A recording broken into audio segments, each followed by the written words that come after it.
अस्सलाम वालेकुम स्टूडेंट्स, आज federal board 11th chemistry 2025 first annual का पेपर था और स्टूडेंट्स न्यू सिलेबस के लिए लोकल एरिया ऑब्जेक्टिव की मैं यहाँ पर आपके साथ शेयर कर रही हूँ। आप इसको चेक कर सकते हैं और देख सकते हैं कि आपके कितने मार्क्स हैं। Let's start. Question number 1, identify the step in the mechanism of free radical chlorination of ethane. अब ये जो स्टेप लिखा हुआ है ये कौन सा स्टेप है? क्या ये इनिशिएशन स्टेप है या ये टर्मिनेशन स्टेप है या प्रोपगेशन स्टेप है या सब्स्टिट्यूशन? तो यहाँ पर ये देखें, ये डायरेक्ट फुल जो है रिएक्शन लिखा हुआ है, तो ये आपके पास सब्स्टिट्यूशन जो है वो स्टेप शो हो रहा है। अलग से मैकेनिज्म के स्टेप्स नहीं शो हो रहे, ना ही ये इनिशिएशन है, ना आपके पास ये प्रोपगेशन है और ना ही ये टर्मिनेशन स्टेप में आ रहा है। So it is substitution. Next हमारे पास आ जाता है question number 2, identify the product formed when ethyl bromide is warmed with sodium hydroxide in ethanol। तो यहाँ पर हमारे पास इथीन बनेगा। नेक्स्ट हमारे पास आ जाता है question number 3, peroxyacetyl nitrate is formed by the reaction of oxides of nitrogen with unburned hydrocarbons. Next question number 4, which reagent is used for the reduction of carboxylic acids to alcohols. तो ये बहुत easy है, lithium aluminium hydride की presence में directly जो है वो carboxylic acids alcohols में कन्वर्ट हो जाते हैं। नेक्स्ट है question number 5, what will be the enthalpy of solution of sodium chloride if delta H. हमारे पास जो लैटिस एनर्जी है वो भी दी हुई है और हाइड्रेशन एनर्जी भी दी हुई है। ठीक है, तो lattice energy plus hydration energy हम करेंगे तो हमारे पास जो है वो क्या आंसर आ जाएगा? +3 आंसर आ जाएगा। नेक्स्ट हमारे पास आ जाता है question number 6, position of an element in the periodic table with electronic configuration. अब ये हमारे पास इलेक्ट्रॉनिक कन्फिग्रेशन है। टोटल इलेक्ट्रॉन्स अगर हम काउंट करें तो 14 इलेक्ट्रॉन्स बनते हैं, तो ये हमारे पास जो है वो ग्रुप 14 या 4A ग्रुप बनेगा।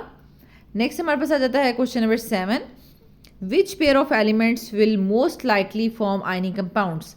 तो यहाँ पर हमारे पास सोडियम एंड ऑक्सीजन, ठीक है, यानी मेटल्स एंड नॉन मेटल्स जो है वो मिलकर आयनिक कंपाउंड्स बनाते हैं।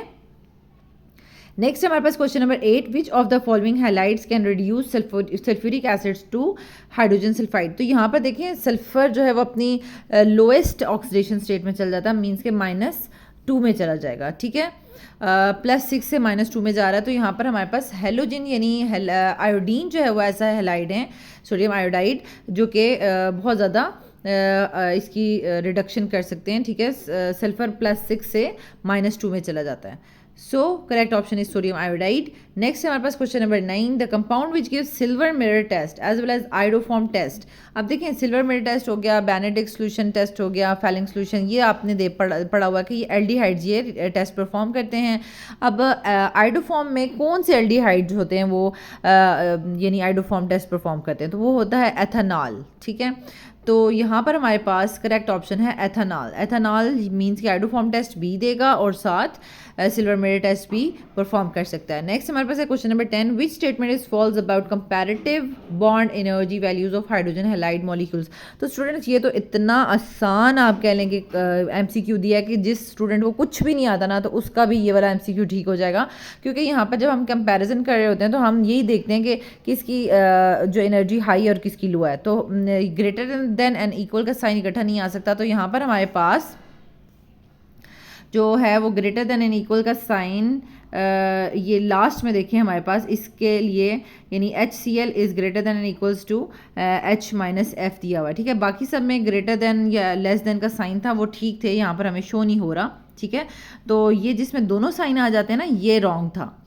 नेक्स्ट हमारे पास आ जाता है question number 11, which of the following organic compounds can be identified by Fehling solution test.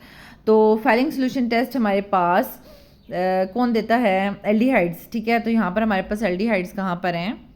This one, A option. ठीक है, नेक्स्ट हमारे पास आ जाता है क्वेश्चन नंबर 12। ये आप देखें, फैलिंग सोल्यूशन टेस्ट वाला दो MCQ सेम वही उसी से पूछे गए हैं। ठीक है, एल्डिहाइड कीटोन्स के टेस्ट में से।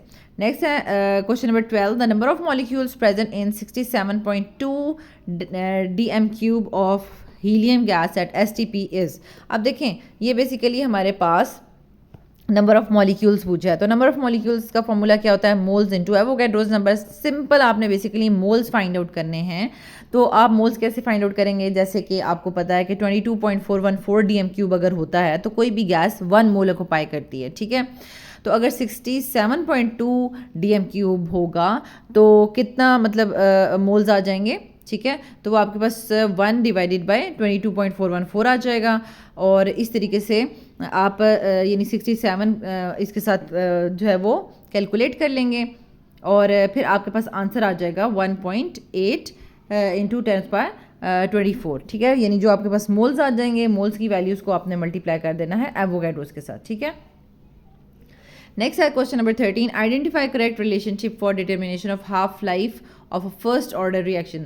तो ये तो सिंपल सा आपके पास फार्मूला था फर्स्ट ऑर्डर का, यानी हर एक ऑर्डर ऑफ रिएक्शन के लिए आपने फार्मूलाज जो हैं वो याद किए हुए हैं कि उनकी हाफ लाइफ कैसे कैलकुलेट होती है। तो ये फर्स्ट ऑर्डर के लिए ये 0.693 डिवाइड बाय के।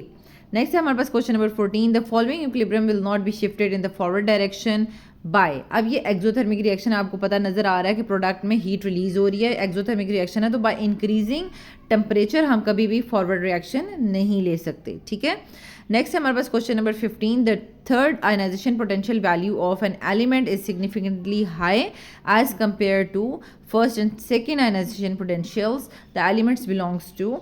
तो बेसिकली एलिमेंट्स देखें मीन्स के बिलोंग्स टू ए ग्रुप से अगर वो बिलोंग कर रहा है तो इसका मतलब है पहले यानी आप कह लेंगे कैल्शियम, मैग्नीशियम, ठीक है, ब्रिलियम, यानी इसमें क्या होगा सेकंड ए ग्रुप में कि फर्स्ट आयनाइजेशन एनर्जी भी चलें ठीक है, उस इलेक्ट्रॉन निकाला जा सकता है, सेकंड भी, लेकिन फिर जब ये यानी नोबल गैस इलेक्ट्रॉनिक कन्फिग्रेशन ले लेते हैं ये एलिमेंट्स 2A ग्रुप के, तो फिर इनमें से यानी थर्ड आयनाइजेशन एनर्जी जो है वो बहुत ज़्यादा हाई होती है। ठीक है, तो इसका करेक्ट ऑप्शन है 2।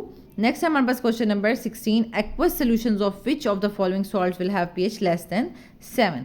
लेस देन 7 जो है वो किसकी है, यहाँ पर हमारे पास कॉपर सल्फेट की है। ठीक है, क्योंकि आपने देखा हुआ है कि कॉपर सल्फेट में जो कॉपर है वो वीक बेस से आता है। ठीक है, यानी कॉपर हाइड्रोक्साइड वीक बेस है, उधर से कॉपर डेराइव हो रहा है, तो ये आपके पास क्या है, स्ट्रॉन्ग कॉन्जुगेट एसिड है। तो जब ये स्ट्रॉन्ग कॉन्जुगेट एसिड यानी कॉपर आइन वाटर के साथ रिएक्ट करता है तो ये कॉपर हाइड्रोक्साइड बना देगा, साथ हाइड्रोजन आइंस रिलीज करेगा। तो हाइड्रोजन आइंस जब रिलीज होंगे तो जो सोल्यूशन है वो एसिडिक हो जाएगा और उसकी pH लेस देन 7 हो जाएगी। ओके, नेक्स्ट है क्वेश्चन नंबर 17, लास्ट क्वेश्चन है, which pair of organic compounds can be distinguished by using 2,4-dinitrophenylhydrazine।